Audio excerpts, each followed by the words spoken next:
नमस्कार दोस्तों, आप सभी का स्वागत है मेरे YouTube channel super exam with अंश में। दोस्तों आज का वीडियो बहुत ही महत्वपूर्ण होने वाला है क्योंकि आज के वीडियो में बात करेंगे संपूर्ण हिंदी पेडोलॉजी यानी संपूर्ण हिंदी भाषा शिक्षण के बारे में। और मैंने ये पूरा एक ही वीडियो में कवर किया है और आपके सीटेट में यहाँ से 15 नंबर के प्रश्न पूछे जाएंगे। तो दोस्तों पूरा वीडियो ध्यान से देखिएगा, बिल्कुल भी स्किप मत करिएगा क्योंकि इस नोट्स में मैंने जितने भी पॉइंट ऐड किए हैं सारे के सारे आपके सीटेट के लिए बहुत ही उपयोगी है।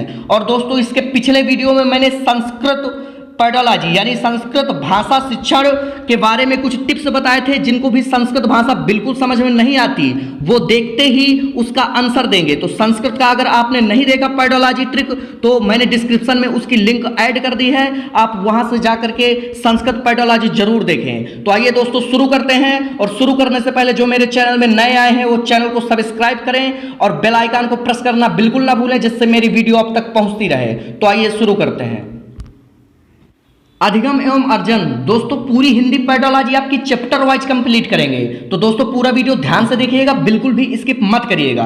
तो आइए पहला चैप्टर अधिगम एवं अर्जन देखते हैं ये क्या होते हैं। सबसे पहले हम क्या देखेंगे, अर्जन। अर्जन क्या होता है यानी भाषा का अर्जन। हम भाषा का अर्जन कैसे कर सकते हैं, तो अर्जन का अर्थ क्या होता है, अर्जित करना। ठीक है। अब समाज का अनुकरण करके यानी समाज जो भाषा बोलती है उसका हमने अनुकरण किया, माता जो भाषा बोलती है उसका हमने अनुकरण किया और यही हमारी क्या कहलाती है, प्रथम भाषा।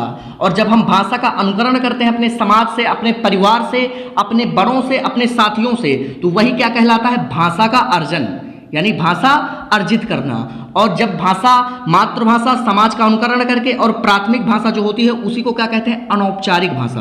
तो दोस्तों ये इतने सारे पॉइंट हैं, ये आपके सीटेट में किसी भी तरीके से पूछे जाते हैं, किसी भी तरीके से पूछे जा सकते हैं। तो दोस्तों ये पांचों के पांचों पॉइंट, एक ये अर्जित करना, मातृभाषा, समाज का अनुकरण करना, प्रथम भाषा, अनौपचारिक भाषा, ये आप पांचों याद रखिए। और अगर पूछे कि भाषा का अर्जन सरलता पूर्वक होता है कि प्रयास पूर्ण होता है तो आप आंसर क्या देंगे, सरलता पूर्वक। तो दोस्तों पूरा वीडियो इसी तरह ध्यान से देखिएगा क्योंकि जितने भी पॉइंट मैंने ऐड किए हैं सारे के सारे बहुत ही महत्वपूर्ण हैं। आगे बढ़ते हैं। अधिगम दोस्तों, अधिगम का मतलब क्या होता है, सीखना। यानी जो भाषा हम अपने विद्यालय से यानी अपने टीचर से सीखते हैं वही क्या होता है, भाषा का अधिगम। ठीक है। और उसी को क्या कहते हैं, औपचारिक भाषा और द्वितीय भाषा। प्रथम भाषा आपकी समाज से हो गई और द्वितीय भाषा आपकी कहां से हो गई, विद्यालय से। और अधिगम यानी सीखना, भाषा का सीखना क्या होता है, प्रयासपूर्ण होता है। यानी आप इसको सरलता से नहीं सीख सकते, जब आप सीखेंगे, अधिगम करेंगे तब सीख पाएंगे। तो इसलिए जो भाषा का अधिगम है वो प्रयासपूर्ण होता है। आगे बढ़ेंगे। दोस्तों मोस्ट इंपॉर्टेंट पॉइंट है गेट्स के अनुसार, ये आपका अनुभव द्वारा व्यवहार में रूपांतर लाना ही अधिगम है।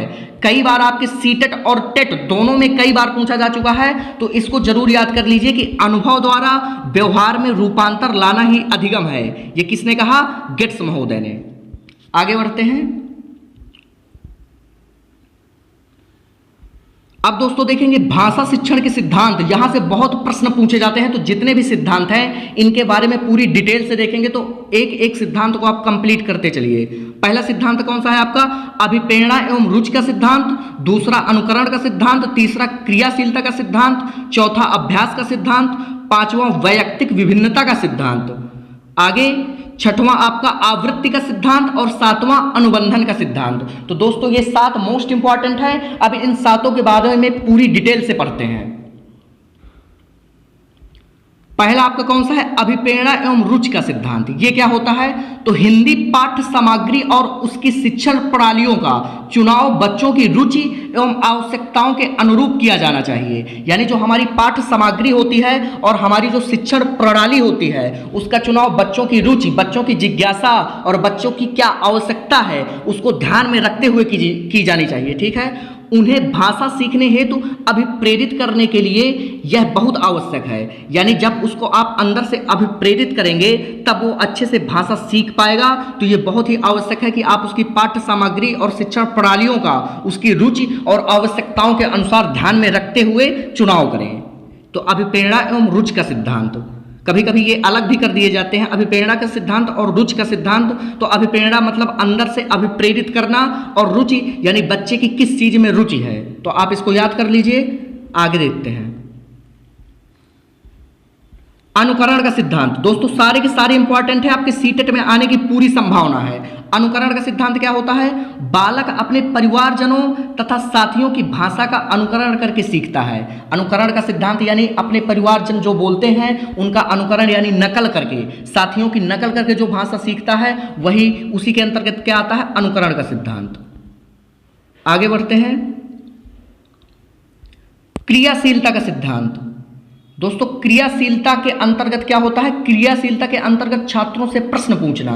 जब आप छात्रों से प्रश्न पूछेंगे तो वो उत्तर देगा, आप फिर प्रश्न पूछेंगे वो फिर उत्तर देगा, तो एक क्रियाशीलता बनी रहेगी। तो क्रियाशीलता के अंतर्गत छात्रों से प्रश्न पूछना, स्कूल के साहित्यिक कार्यक्रम कराना, शिक्षण कार्य संपन्न कराना, पाठों का अभ्यास कराना आदि शामिल है। यानी आप उससे कार्य करवाते रहेंगे तो वो बच्चा क्रियाशील रहेगा। ये क्रियाशीलता का सिद्धांत इसके अंतर्गत आ जाता है। अगला पॉइंट देखते हैं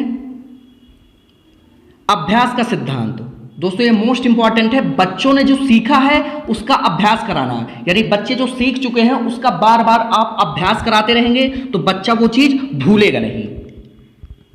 अगला पॉइंट वैयक्तिक विभिन्नता का सिद्धांत। दोस्तों ये वैयक्तिक विभिन्नता से बहुत सारे प्रश्न पूछे जाते हैं। तो वैयक्तिक विभिन्नता होती क्या है? तो दोस्तों सभी बच्चों की रुचियां अलग होती हैं, उनकी आवश्यकताएं अलग होती हैं, उनकी जिज्ञासा अलग होती है। कोई कम सीख पाता है, कोई ज्यादा सीख पाता है। तो जो बच्चों के अंदर विभिन्नताएं होती हैं उसी को हम क्या बोलते हैं? वैयक्तिक विभिन्नता। और इसका शिक्षण में क्या सिद्धांत है? अध्यापक को सबकी वैयक्तिक विभिन्नता एवं कठिनाइयों को ध्यान में रखकर शिक्षण कार्य संपन्न कराना चाहिए। यानी आप अगर बच्चे की वैयक्तिक विभिन्नता को ध्यान में रख करके शिक्षण कार्य संपन्न कराते हैं तो जितने बच्चे हैं वो सफलतापूर्वक आगे बढ़ते रहेंगे। अगला पॉइंट देखते हैं आवृत्ति का सिद्धांत। दोस्तों आवृत्ति का मतलब होता है बार बार दोहराना। यानी सीखी हुई बात को जितना दोहराया जाए वह उतनी अधिक देर तक याद रहती है। इसलिए भाषा शिक्षण में पुनरावृत्ति पर विशेष ध्यान दिया जाना चाहिए। तो आवृत्ति का मतलब यानी बार बार दोहराना, जो चीज आप सीखें उसको बार बार दोहराइए। आगे बढ़ते हैं अनुबंधन का सिद्धांत। दोस्तों ये मोस्ट इंपॉर्टेंट है, इसको ध्यान से समझिए। वस्तुओं से संबंधित भाषा का प्रयोग करना। यानी अब इसका उदाहरण क्या है? आम, हम किसी बच्चे से कहते हैं कि यह आम है, अगर हम उसको आम दिखा भी दें, उसको दे भी दें तो बहुत अच्छे से समझ जाएगा और फिर वो कभी नहीं भूलेगा कि यह आम है। तो दोस्तों इसी को क्या कहते हैं? अनुबंधन का सिद्धांत। आपके यहां से सिद्धांत खत्म होते हैं। अब अगला चैप्टर जो है वो क्या है? भाषा अधिगम में व्याकरण की भूमिका। दोस्तों ये मोस्ट इंपॉर्टेंट चैप्टर है, भाषा अधिगम में व्याकरण की भूमिका। दोस्तों आपको जो मैंने संस्कृत में बताया था, तो संस्कृत और हिंदी दोनों की शिक्षण, जितनी भाषा शिक्षण है वो सेम है, बस उसकी लैंग्वेज चेंज रहती है। तो आप वहां से जाकर के लैंग्वेज के बारे में टिप्स देख सकते हैं, डिस्क्रिप्शन में मैंने उसकी लिंक ऐड कर दी है। तो संस्कृत की आप वहां से पूरी पैडोलॉजी देख सकते हैं। अब आगे देखते हैं भाषा अधिगम में व्याकरण की क्या भूमिका है। तो छात्रों को शुद्ध बोलने, लिखने तथा पढ़ने के लिए, यानी किस लिए व्याकरण की जरूरत पड़ी भाषा अधिगम में? भाषा अधिगम में व्याकरण की जरूरत क्यों पड़ी? तो छात्रों को शुद्ध बोलने, लिखने तथा पढ़ने के लिए, छात्रों को शुद्ध भाषा के प्रयोग सीखने के लिए, भाषा कौशल के विकास के लिए भाषा अधिगम में व्याकरण का बहुत ही महत्वपूर्ण स्थान है। तो दोस्तों आप समझ गए होंगे। अब आगे बढ़ते हैं व्याकरण शिक्षण की विधियां। दोस्तों ये मोस्ट इंपॉर्टेंट है, यहां से प्रश्न जरूर आएंगे, तो दोस्तों इसको जरूर ध्यान से देखिए। व्याकरण शिक्षण की विधियां, पहली विधि आप देखते हैं आगमन विधि। हिंदी शिक्षण में जो आगमन विधि है उसका उपयोग क्या होता है उसके बारे में जानते हैं। इस विधि में छात्र उदाहरणों की सहायता से समान सिद्धांत निकालते हैं। यानी बच्चों को आगमन विधि में उदाहरण दे दिए जाते हैं और उसी की सहायता से वो नियम यानी सिद्धांत निकालते हैं। अब दोस्तों ये जो है मोस्ट इंपॉर्टेंट है, ये जरूर आना है, ये समझ लीजिए। आगमन विधि के सोपान, इसको आप ट्रिपल स्टार दीजिए और पूरा समझ लीजिए, रटिए मत, समझिए। आगमन विधि के कितने सोपान है? 4। पहला उदाहरणों की प्रस्तुतिकरण, दूसरा निरीक्षण या अवलोकन, तीसरा सामान्यीकरण या सूत्रीकरण और चौथा परीक्षण एवं सत्यापन। तो दोस्तों अब इनको समझ लीजिए। उदाहरणों का प्रस्तुतिकरण, इसमें बच्चों को बहुत सारे उदाहरण दे दिए जाते हैं, ठीक है, उदाहरण प्रस्तुत कर दिए जाते हैं, एक नहीं बहुत सारे उदाहरण। दूसरा, बच्चा उन उदाहरणों का निरीक्षण करता है, अवलोकन करता है। जो उदाहरण आप बहुत सारे दे देते हैं बच्चों को, तो बच्चा दूसरे में उनका निरीक्षण और अवलोकन करता है। अब आते हैं तीसरा, सामान्यीकरण या सूत्रीकरण। अब दोस्तों बच्चा उन उदाहरणों में समानता देखता है कि क्या समानता है, और फिर उन्हीं से वो नियम बनाता है, सूत्र बनाता है। तो उसी को क्या कहते हैं? सामान्यीकरण या सूत्रीकरण। चौथा क्या हो गया? परीक्षण। जब सूत्र बन के यानी नियम बन के तैयार हो जाता है तो बच्चा उन नियम का परीक्षण और सत्यापन करता है। तो दोस्तों ये आगमन विधि के सोपान मोस्ट इंपॉर्टेंट है, ये जरूर पढ़ लीजिए। उदाहरणों का प्रस्तुतिकरण, निरीक्षण अवलोकन दूसरे में, तीसरा सामान्यीकरण या सूत्रीकरण, चौथा परीक्षण एवं सत्यापन। अब आगे बढ़ते हैं। निगमन विधि। दोस्तों निगमन विधि में क्या होता था? प्राचीन काल में जब छात्र आश्रमों में रहकर शिक्षा प्राप्त करते थे तब उन्हें कुछ नियम या सूत्र बता दिए जाते थे, छात्र उन्हें रट लेते थे। इसी विधि को निगमन विधि कहते हैं। यानी जब गुरु के पास प्राचीन काल में बच्चा शिक्षा ग्रहण करने के लिए गुरुकुल में रहता था तो गुरु उन्हें व्याकरण के कुछ नियम या सूत्र बता दिया करते थे, उन्हीं को वो याद करके रट लेता था, और इसी विधि को क्या कहते थे? निगमन विधि कहते थे। तो दोस्तों रटना यानी नियम बता देना, बाद में उदाहरण की ओर जाना, ये क्या कहलाता है? निगमन विधि। आगमन विधि आपने देख लिया, और आगमन विधि के सोपान वो मोस्ट इंपॉर्टेंट है, उनको जरूर याद कर लीजिएगा। आगे बढ़ते हैं। भाषा संसर्ग विधि। दोस्तों इसको भी देख लीजिए। यह विधि उच्च माध्यमिक स्तर के विद्यार्थियों के लिए उपयोगी होती है। यह पॉइंट आ सकता है कि यह विधि प्राइमरी या जूनियर कौन से विद्यार्थियों के लिए उपयोगी होती है? तो उच्च माध्यमिक स्तर के विद्यार्थियों के लिए उपयोगी होती है। इसमें भाषा पर अधिकार रखने वाले लेखकों की कृतियां पढ़ाई जाती हैं। जो लोग भाषा पर अधिकार पहले से कर चुके हैं यानी उन पर विद्वता प्राप्त कर चुके हैं, तो उनकी कृतियां पढ़ाई जाती हैं। उन लेखकों की क्या पढ़ाई जाती हैं? कृतियां, रचनाएं। यह विधि अपने आप में पूर्ण नहीं है। यह पॉइंट भी याद कर लीजिए कि यह विधि अपने आप में पूर्ण नहीं है। अब आगे बढ़ते हैं। खेल विधि। दोस्तों ये भी मोस्ट इंपॉर्टेंट है। इस विधि में खेल खेल में व्याकरण सिखाई जाती है। अब आप कहेंगे कि खेल खेल में व्याकरण कैसे सिखाएंगे? तो इसका उदाहरण देखिए, शब्द भेद यानी शब्द भेद का ज्ञान कराना, लिंग भेद का ज्ञान कराना आदि आप खेल विधि के अनुसार करा सकते हैं। बहुभाषिकता या भाषा विविधता, दोस्तों ये बहुत ही इंपॉर्टेंट है, इसको जरूर याद कर लीजिएगा। अध्यापक एवं छात्रों को कई भाषाओं का ज्ञान होना, यानी एक से अधिक भाषा का ज्ञान किसी अध्यापक या छात्र को है तो उसको आप क्या बोलते हैं? बहुभाषिकता। यानी बहुभाषिकता का मतलब यह है कि बहुत सारी भाषाओं का ज्ञान। तो दोस्तों यहाँ से प्रश्न पूछा जाता है कि ये जो आपकी बहुभाषिकता है ये आपके शिक्षण कार्य में बाधा उत्पन्न करती है कि महत्वपूर्ण संसाधन है? तो आपको बस यही वर्ड ढूंढना है, क्या? महत्वपूर्ण संसाधन। यानी जो बहुभाषिकता होती है वो किसी चीज का अधिगम करने या सीखने में एक महत्वपूर्ण संसाधन के रूप में है। आगे बढ़ते हैं। भाषा कौशल। दोस्तों कौशल कौन कौन से हैं भाषा के? ये देख लीजिए। श्रवण कौशल का मतलब क्या होता है? सुनना। दूसरा पठन कौशल का मतलब पढ़ना। तीसरा मौखिक अभिव्यक्ति कौशल, इसका मतलब क्या होता है? बोलना। और लेखन कौशल, लिखना। ये चारों कौशल आप देख लीजिए। ये भी यहाँ से प्रश्न जरूर पूछे जाते हैं, तो इनको याद कर लीजिए। अब इनमें से दोस्तों सबसे इंपॉर्टेंट है, पूछा जाता है ग्रहणात्मक कौशल। ग्रहणात्मक कौशल में कौन कौन से आते हैं? सुनना और पढ़ना। ठीक है, इसमें आपके आते हैं सुनना, पढ़ना। ग्रहणात्मक का मतलब ही होता है ग्रहण करना। तो आप किसी चीज को ग्रहण कैसे कर सकते हैं? या तो आप किसी से सुनेंगे तब ग्रहण करेंगे, या तो किताब में पढ़ेंगे तब ग्रहण करेंगे। ठीक है, यानी इसका शाब्दिक अर्थ समझ लीजिए तो आप समझ जाएंगे ग्रहणात्मक कौशल क्या होता है। दूसरा आपका क्या आता है? अभिव्यक्तात्मक कौशल। अभिव्यक्त यानी अपने विचारों को व्यक्त करना, अभिव्यक्त करना।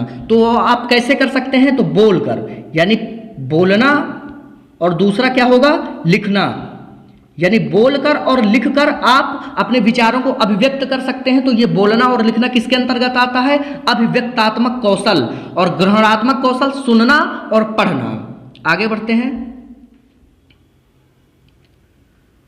दोस्तों यहां से देखिए वाचन के प्रकार, यहां से भी प्रश्न पूछे जाते हैं। सस्वर वाचन क्या होता है? वाचन के प्रकार पहले देखेंगे कितने होते हैं सस्वर वाचन, और एक दूसरा होता है आपका मौन वाचन। तो पहले देखेंगे सस्वर वाचन क्या होता है। स्वर सहित पढ़ते हुए अर्थ ग्रहण करना, यानी स्वर सहित आप पढ़ रहे हैं साथ में अर्थ ग्रहण कर रहे हैं तो उसको क्या कहते हैं? सस्वर वाचन। ठीक है, अब देखते हैं सस्वर वाचन के प्रकार कौन कौन से हैं। तो पहला आपका है आदर्श वाचन, ये काफी पूछा जाता है, कई बार सीटेट में आ भी चुका है, तो इसको आप देख लीजिए। आदर्श वाचन ये क्या होता है? जब अध्यापक कक्षा में छात्रों के समक्ष स्वयं वाचन प्रस्तुत करे, यानी जब अध्यापक पढ़ के आए किसी चीज को और छात्रों के समक्ष भाषण दे या वाचन प्रस्तुत करे, उसको आप क्या कहते हैं? आदर्श वाचन। कभी कभी आदर्श वाचन और अनुकरण वाचन साथ में ले लिए जाते हैं और उनको क्या कहा जाता है आदर्श वाचन में? कि जब अध्यापक छात्रों के समक्ष स्वयं वाचन प्रस्तुत करता है, उसके बाद बच्चे उसका अनुकरण करके वही वाचन दोहराते हैं, तो उसको आप क्या बोलते हैं? आदर्श वाचन। कभी कभी इसको अलग कर दिया जाता है, तो अलग में देख लीजिए। अनुकरण वाचन क्या है? आदर्श वाचन के पश्चात छात्रों द्वारा कक्षा में अनुकरण वाचन किया जाता है, यानी आदर्श वाचन जो हो गया उसी का अनुकरण करके छात्र दोहराते हैं, तो उसी को आप क्या बोलते हैं? अनुकरण वाचन। आगे बढ़ते हैं। वैयक्तिक वाचन, दोस्तों ये क्या होता है? एक व्यक्ति द्वारा सस्वर वाचन को व्यक्तिगत वाचन कहते हैं, यानी एक व्यक्ति जब सस्वर वाचन करता है तो उसको क्या बोलते हैं? व्यक्तिगत वाचन, यानी व्यक्तिगत स्वयं वाचन। ठीक है, अब सामूहिक वाचन समूह में, यानी दो या दो से अधिक छात्रों द्वारा सस्वर वाचन को सामूहिक वाचन कहते हैं। तो आप समझ ही गए होंगे। आगे बढ़ते हैं, देखेंगे मौन वाचन। मौन वाचन क्या होता है? लिखित सामग्री को चुपचाप बिना आवाज निकाले पढ़ना मौन वाचन कहलाता है। दोस्तों जो लिखित सामग्री है उसको चुपचाप आप बिना आवाज निकाले पढ़ते हैं तो उसको क्या कहते हैं? मौन वाचन। और मौन वाचन के दो प्रकार होते हैं, एक गंभीर वाचन, दूसरा द्रुत वाचन। ठीक है, इसको आप याद कर लीजिए, दो प्रकार मौन वाचन के। अगला पॉइंट देखेंगे, लास्ट चैप्टर है दोस्तों, इसको देखेंगे शिक्षण सहायक सामग्री, यानी TLM, टीचिंग लर्निंग मटेरियल। तो इसमें आपके क्या आते हैं? श्रव्य सामग्री। श्रव्य का मतलब होता है जिसे आप सुन सकते हैं। ठीक है, तो श्रव्य सामग्री कौन कौन से? जैसे रेडियो हो गया और आपका टेप रिकॉर्डर हो गया। अब दूसरी है दृश्य सामग्री। दृश्य सामग्री जिसे आप सिर्फ देख सकते हैं, ना कि सुन सकते हैं। ठीक है, तो उसके अंदर चित्र, मैप और चार्ट पेपर। अब तीसरा है श्रव्य दृश्य सामग्री, यानी जिसे सुना भी जा सके और देखा भी जा सके। तो क्या क्या है? TV, cinema, laptop. तो दोस्तों अगर आपको ये वीडियो पसंद आया हो तो चैनल को सब्सक्राइब जरूर करिए, जिससे मेरी वीडियो आप तक पहुंचते रहें। और जिसको भी यह PDF चाहिए, नोट्स चाहिए, वो मेरे डिस्क्रिप्शन में मेरा WhatsApp नंबर दिया है, उसमें आप मैसेज करिए, आपको ये फ्री में अवेलेबल करवाई जाएगी। और दोस्तों संस्कृत भाषा शिक्षण यानी संस्कृत पेडोलॉजी की जो मैंने आपको टिप्स बताए हैं, ट्रिक बताए हैं, वो जरूर देखिएगा, क्योंकि वो बहुत लोगों के समझ में नहीं आती संस्कृत भाषा। तो उसमें मैंने बहुत आसान तरीका बताया है, तो आप वहां से 15 में 12 नंबर कर ले जाएंगे।